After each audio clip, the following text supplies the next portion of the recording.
Hello guys, kumusta? Ngayong araw, ang gagawin natin ay mag-propagate ng Mayana o Coleus. Ayan. Tsaka itong Purple Heart. Ayan. Purple Heart. At tsaka yung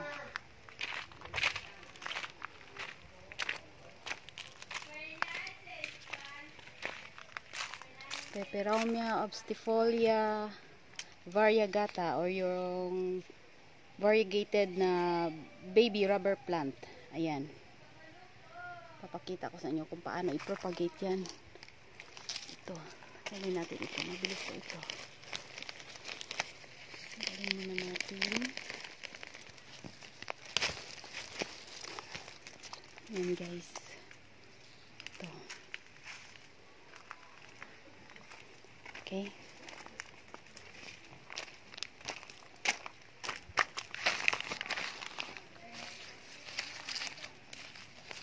Mabilis lang ito paramihin guys. Yan. Lagyan natin doon sa sa balkon kasi maulan. Umuulan na guys. Tapos itong Purple Heart, mabilis lang yan guys. I-cut mo lang dyan. Ganyan lang.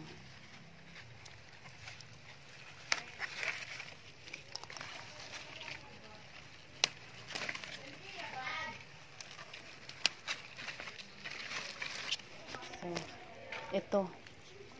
Bilis lang din itong guys. Ganyan lang. Yan.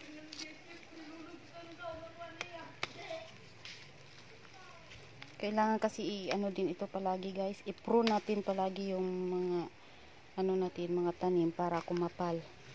Yan. Yang pinagputulan natin diyan, tutubo na yan yung yung bagong mga sanga diyan. Lalabas yan.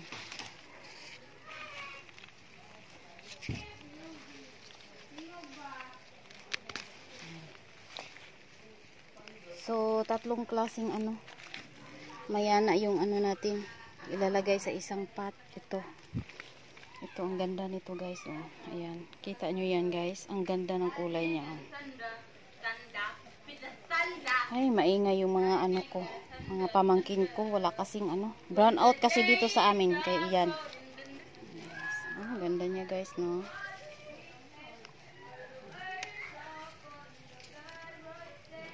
Isasama natin ito sa iisang pot. Ayan.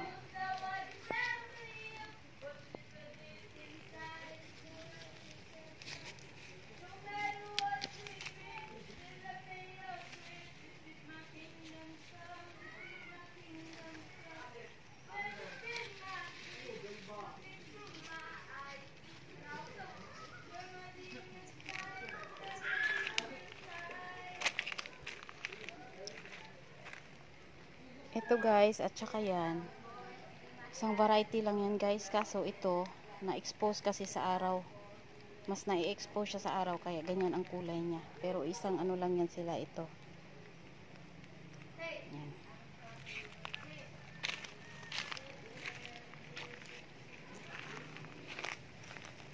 Sasama natin sa yan, medyo mahaba na yung yan na guys.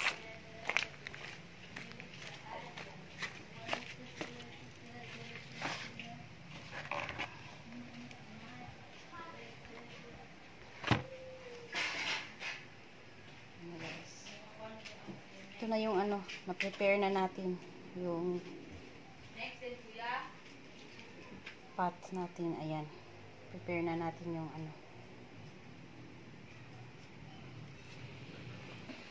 Okay guys, ang pagpropagate ng baby rubber plant, itong variegated rubber plant, ganyan lang, putulin mo lang yung sa baba ng guys, sa baba ng node. Ayan. Ayan yung node niya. Dito mo putulin. Okay? Diyan. Ayan. Pwedeng ganito. Pwedeng ganito ang pagkaputol mo. Pwede rin yung may isang dahon. Ganyan. May isang dahon ganyan. Okay. Tapos, pwedeng pure kokopit ang paglagyan mo. Pwede rin i-mix mo yung kokopit at saka lupa. Ayan guys. Ganyan. Okay. So, mga after 1 month niyan, okay na yan. May mga ugat na yan. Kagaya nito.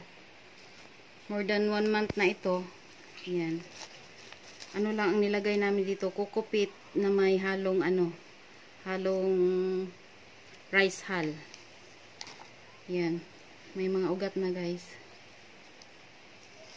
So, ganyan lang kasimple ang pagpropagate ng baby rubber plant. Okay? Pag natatamaan naman ito ng talaga araw guys, ganyan ang kulay niya. Nagtitingkad yung yellow niya. Ayan. Pag hindi naman, ganyan lang, green. Ayan. Green lang. Pag hindi na-expose sa araw. Ayan. Okay? So, ngayon, itong mga na-propagate na natin noon, buhay na yan, ililipat naman natin sa malaking pot para maganda siya tingnan guys. Okay guys, ayan. Tanggalan natin konti ng ng ating mix niya din. Ayan.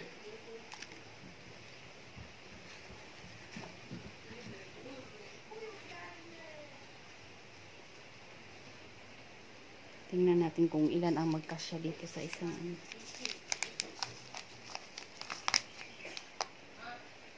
Maganda kasi guys pag makapal talaga yung marami yung itanim mo sa isang paso para makita mo talaga yung niya, yung ganda ng ng halaman. Ayan. Ma-appreciate mo talaga yung niya.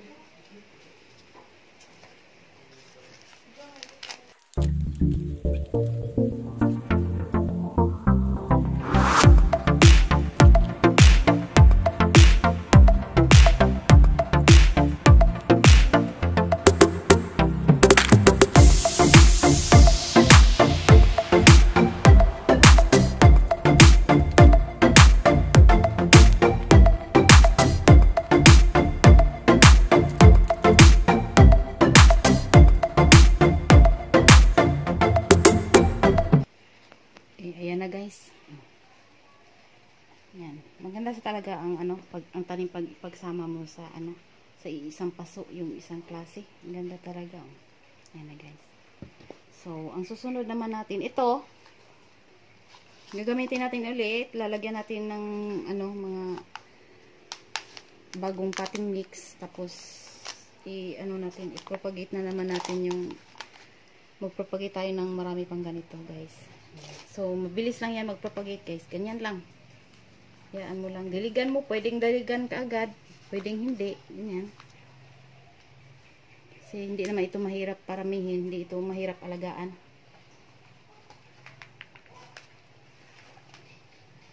Next natin i-propagate guys. Itong purple heart. Mabilis lang ito i-propagate. Ayan. Tanggalin muna natin yung dahon sa ibaba kasi mabubulok yun eh. So, para din itong portulaka guys, mabilis lang ito ipapagit ganyan. Mo lang yan. 1 week nito, buhay na ito. 1 week lang.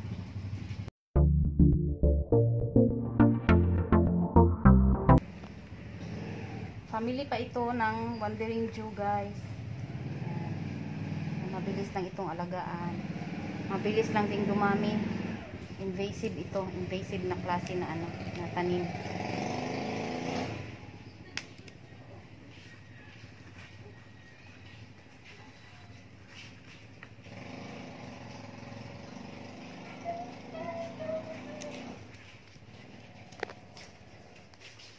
Pero ingat kayo sa pag nito guys. Makati itong niya. Makati din ito. Yung niya dyan, yung liquid na lumalabas pag na sa balat mo, makati. Kaya ingat kayo pag kayo nito.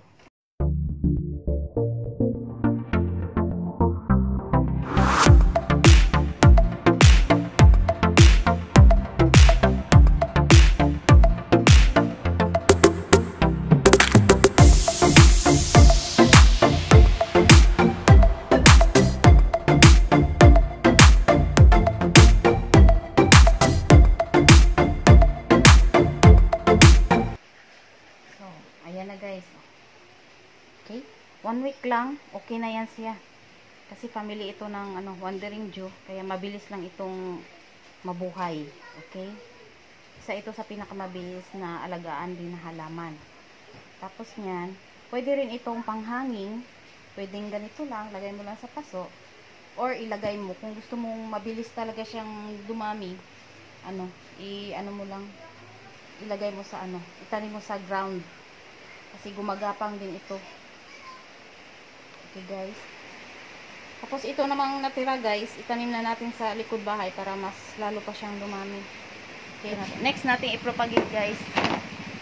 Itong coleus. Ayan. Ayan. Tanggalin muna natin yung dahon sa baba.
Guys, tapos na. Yan. Minix lang natin yung tatlong klase ng may dito, mayana o coleus dito para maganda tingnan. Pag humaba na yan guys, okay, puputulan na naman natin yan para mas lalo siyang kumapal dito sa sa pot na ito. Ayan na guys. So yan na yung tatlong natin, tatlong klase ng halaman na mabilis i-propagate. Ayan. Ang coleus, ang purple heart, at saka yung baby rubber plant na variegated. Okay? Itong purple heart guys, at saka itong coleus, mga after 3 days na natin ito didiligan. Okay? Ayan. Pero itong rubber plant, pwede na itong pwede nang diligan kaagad kasi may mga ugat na naman yan ang nilipat natin dyan sa paso. Okay?